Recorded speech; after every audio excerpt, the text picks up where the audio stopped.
morning, BookTube. Bill Ruttenberg here at the Ruttenberg Library, sitting here on a Wednesday morning, and I'm going to get a video out to you before I head off to school.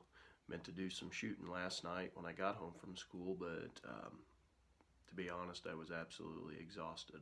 I had the time to do it, but I laid down on the couch and rested my eyes for a few minutes before my 2-year-old came back downstairs from her nap. And anyway, I wanted to do it was kind of an extension of yesterday's video.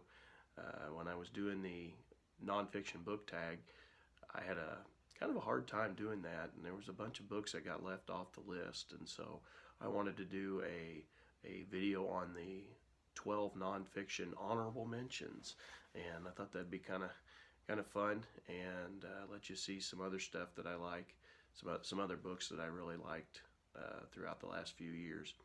So again, I don't have the book to hold up in front of you. I'll put the little picture right up in the screen. I was telling you in the other video that the bookshelves that are all right here behind me, that's just, I mean, like a tiny portion of my books. That's very, very few. That's nothing. Upstairs I've got most of my collection, and I used to have a library that I had in one of the bedrooms, and well, coming on 3 years ago, I guess, we had my youngest daughter, and so we had to take over the room, and I lost my library, and now my library's in what I call the upper room, and it's basically a oversized closet that acts as a storage room. Our house doesn't have it's an older house and doesn't have a ton of storage, and so we keep that in there, and yeah. So hope everybody, by the way, I hope everybody's had a great week. I forgot to put a little shout out. My week started off awesome. We sat through Sunday's Super Bowl, and I watched my favorite team for the first time in my lifetime win the Super Bowl. That was pretty awesome. So shout out to the Kansas City Chiefs. And so that was an awesome Sunday. It was like extended Christmas. I joked with my family at Christmas time that if you could give me any Christmas gift, could I have the Chiefs win the Super Bowl? And so they won, and that was kind of a nice Christmas gift. And but anyway, back to the subject at hand. I got a list of 12 books that are honorable mentions that never made the list. So here we go. I hope you enjoy this list. First on my list, I had The War for Independence by Howard Peckham, or The War for Independence: A Military History by Howard Peckham, and that's exactly what it is. The title tells you everything. It's a small volume. It's only 240 pages, but I thought it was very concise for being as small as it was. It was a really good history of the Revolution, and it's got some stuff that I used in there for my class, and it's very it doesn't speak over your head. My middle schoolers can use it, but it is, I mean, it's good enough that an adult could read it also. That was a 1958 book from the University of Chicago Press. I didn't realize it earlier until I was putting the list together and got to looking a little closer. It is a part of the Chicago History of American Civilization, and so is the next book on my list, and that is The Birth of the Republic from 1763 to 1789 by Edmund Morgan. And it's another small volume, 224 pages, from the University of Chicago Press. It's a 1993 book, the one I got. It basically covers the Revolution, but it does it from a political standpoint. And so I thought these were really good. The one's from military, and this one's from the political. And then on my top 10 list, if you remember, it was more of a it was political, but a lot of it was ideological stuff, and so this is kind of a nice trio of books, mixture of books on the American Revolution and the foundings of the nation. Like I said, they both come from that Chicago History of American Civilization series. They're both smaller, and I haven't looked up. I'm curious to know if all the books in that series are 250, 300 page books. Anyway, the third book on this honorable mention list is At the Edge of the Precipice by Robert Remini. And this is a book that is all about the compromise of 1850 and how the North and South had to come to a compromise before Civil War erupted in 1850. And actually, most of it's done in 1848, 49 is when the arguing's done, and 1850 is the final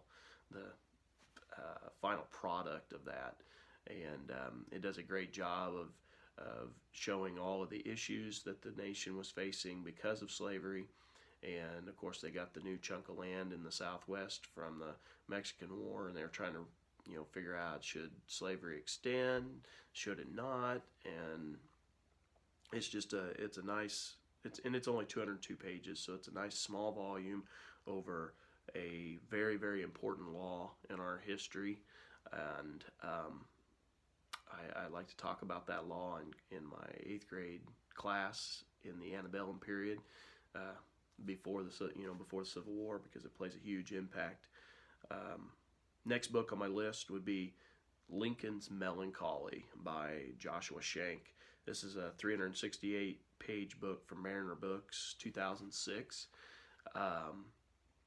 It's all about the depression that Abraham Lincoln had, and how, despite having that issue with depression, he fought through that, and the way that he found to work through those challenges is what really made him a great president. It really changed him. It allowed him to very, very heavily focus on what needed to be done to save our nation. And I thought Schenck did a great job of tying in just the idea that when you face challenges like depression, it doesn't necessarily mean it has to be the end of your life. I mean, you can go on to go on to do great things, and I just think it's a great piece of work on Abraham Lincoln. The next book on my list is by David Hackett Fisher, and that was Washington's Crossing. It's a 576-page book from the Oxford University Press in 2006. It's part of the Pivotal Moments in American History series, and this book was great. Talks about Washington crossing the Delaware and the Battle of Trenton, and does a pretty neat job of just giving the history of the painting of the crossing of the river. And I thought that was very interesting, and I use that in my class. It's one of the it's a bonus read I use with my 8th graders as we look at the painting and talk about is it real, is it not, the myths of the painting and that kind of stuff. And we use that I use that to teach that. And so I thought the book did a great job of explaining the battle, and he does a great job of giving the history of the Hessian soldiers in Trenton, and shows their side of it. And that was kind of interesting. There was some stuff I learned there that I didn't know before, and it was a real good book. Next book on my list is Lincoln and Douglas: The Debates That Defined America by Alan Gelzo. 417 pages from Simon & Schuster in 2010, and it's a little more in depth, a little bit more academic, and I don't know if the average reader would enjoy it or not. I did. I thought it was great. Of course, I'm a Lincoln fan, and I enjoy reading about the year 1858 and the debates that happened, and how that just was a springboard for Lincoln to jump onto the national spotlight and basically at that point steal the presidency from Stephen Douglas. And like I said, I thoroughly enjoyed it. I like Alan Gelzo. I've listened to several of his talks around the nation, and I've listened to some of his lectures, and I really enjoy him. I think he tells a good story and explains things very well, and I would recommend it.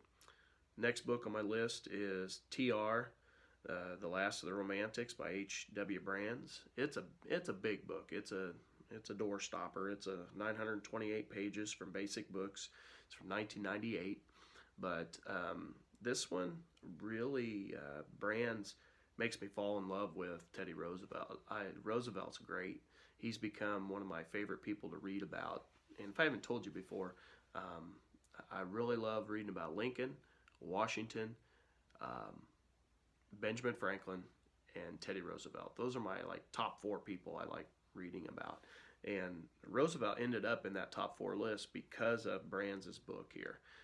It's very thorough. It gives a good background into when he was born near the Civil War time period, and it gives a good background to how his dad never served and always regretted that. And Teddy Roosevelt being born right after that, it burns in him that his dad did not serve, and he uses that as fuel for him, fuel for the fire for himself. And it was kind of interesting how that really played a large impact later in his life. Of course, he's a very aggressive president and all about getting things done, and so I just thought that was very interesting. My next book on my list, this would be number 8 on the list, is actually about baseball. I'm a huge baseball fan. I'm the assistant coach for our high school varsity team, and just absolutely love it. It is, in my opinion, the best of all the sports. It's the most democratic. It's the most American, and I just love playing it. And honestly, it was about the only one I could say I was actually good at. I enjoyed playing all the other ones, but I wasn't real great at them. But baseball, I was okay at, and so I've always loved it. But anyway, the book is called One Shot at Forever, A Small Town, an Unlikely Coach, and a Magical Season. And this was by Chris Ballard. It's 272 pages long for my Hyperion Books, and it's about a small town in Illinois, and they get this I guess I'll call him a hippie coach, and he's never coached before, doesn't know anything, and he's given the Macon Ironmen and given that baseball team, and he eventually builds them up through the late 60s and into the early 70s into a state title contender in the state of Illinois, where the small schools play the big schools in that time period. There's no classes or anything like that, and so very, very good story. I thoroughly enjoyed that, and I've read it a couple times. I'll probably read it again. Number 9 on the list is Guns, Germs, and Steel, The Fate of Human Societies by Jared Diamond. It's a 498-page book from W.W. Norton and Company, 1999. This is a fabulous book. It's all about how Guns, Germs, and Steel changed history. And you can study different civilizations, and it talks about the haves and have-nots in society, and I found that to be very interesting, that in and of itself. And some societies are given a chance just basically by the resources that they have, and if you don't have the resources, you don't survive. And climate and geography play a huge role in this, and Diamond just does a really cool job of putting that all together and laying out a theory and backing that theory up. And I would recommend that to anybody. Most of the book is really good. There's a couple spots that are kind of dry. I think it's towards the end they get a little bit dry, but the beginning parts of this book are fascinating. Number 10 on my list will be from Nathaniel Philbrick, and that is Mayflower, A Story of Courage, Community, and War. It's a 461-page book from Viking from the year 2006. And it's a story of the Mayflower and the Pilgrims when they came across the Atlantic Ocean to live here. And this does an awesome job of laying out the history of the Pilgrims, goes back a little bit into England and explains what they were going through and the boat ride over and building the community. And then the second half of the book was really interesting because I haven't done any reading on the later history of the settlement, and it explains. So when William Bradford, the leader of the Pilgrims, and all of the other leaders of the Pilgrims, when they start to die off, and the kids and grandkids, the next generation or two, start to take over and lead the settlements and the towns, it talks about what they did.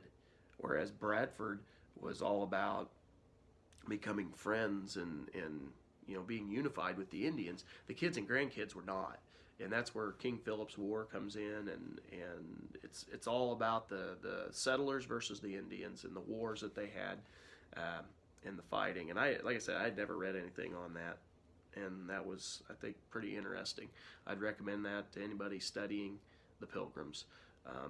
And if you've ever seen the story, or the movie from History Channel, Desperate Crossing, Nathaniel Philbrick uses his research from this book to help narrate the movie. He's one of the historians they bring in, and he does an excellent job with that.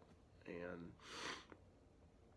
so the next book on my list, the number 11 of the 12 nonfiction honorable mentions, the ones that didn't make the list, is Paul Revere's Ride. It's another book by David Hackett Fisher, 445 pages from the Oxford University Press, 1995. And Paul Revere's Ride was really cool. I learned a lot of stuff I did not know before.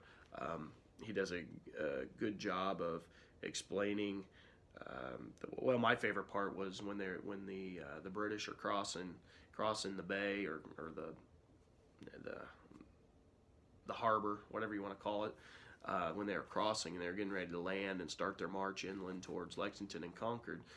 He gives a good description of, these soldiers it's in the middle of the night that they're doing this, so they're tired. They're coming across here. They've been given just a couple meals worth of rations, and when they land, they're landing in a swampy area, so they're in water that's up past their knees in a lot of places. It's still in the spring in New England, so it's cool weather, and they're getting all wet. They've got to march several miles, and they're going to end up getting hungry. And it just starts talking about that British perspective of what that was like and how that would really affect the opinion of those soldiers as they're marching. And it really gives the colonists, it gives them time to send the message out to the countryside and bring in the Minutemen. And it's these delays and stuff after the British get done landing. They end up stopping for a little bit to give everybody a chance to get there before they take off, and it gives the colonists a time to get the message out. And he does a good job with the whole march, and then the colonists meeting him at Lexington and Concord, and then driving them back into Boston. And it's an entertaining story. And then last on my list, I almost forgot about this book, but it is it's absolutely fabulous. It's from Jeffrey Ward and Ken Burns, actually. They put a documentary together on this. It was Baseball in Illustrated History. And I've got the big illustrated book. I mean, it's a big old book.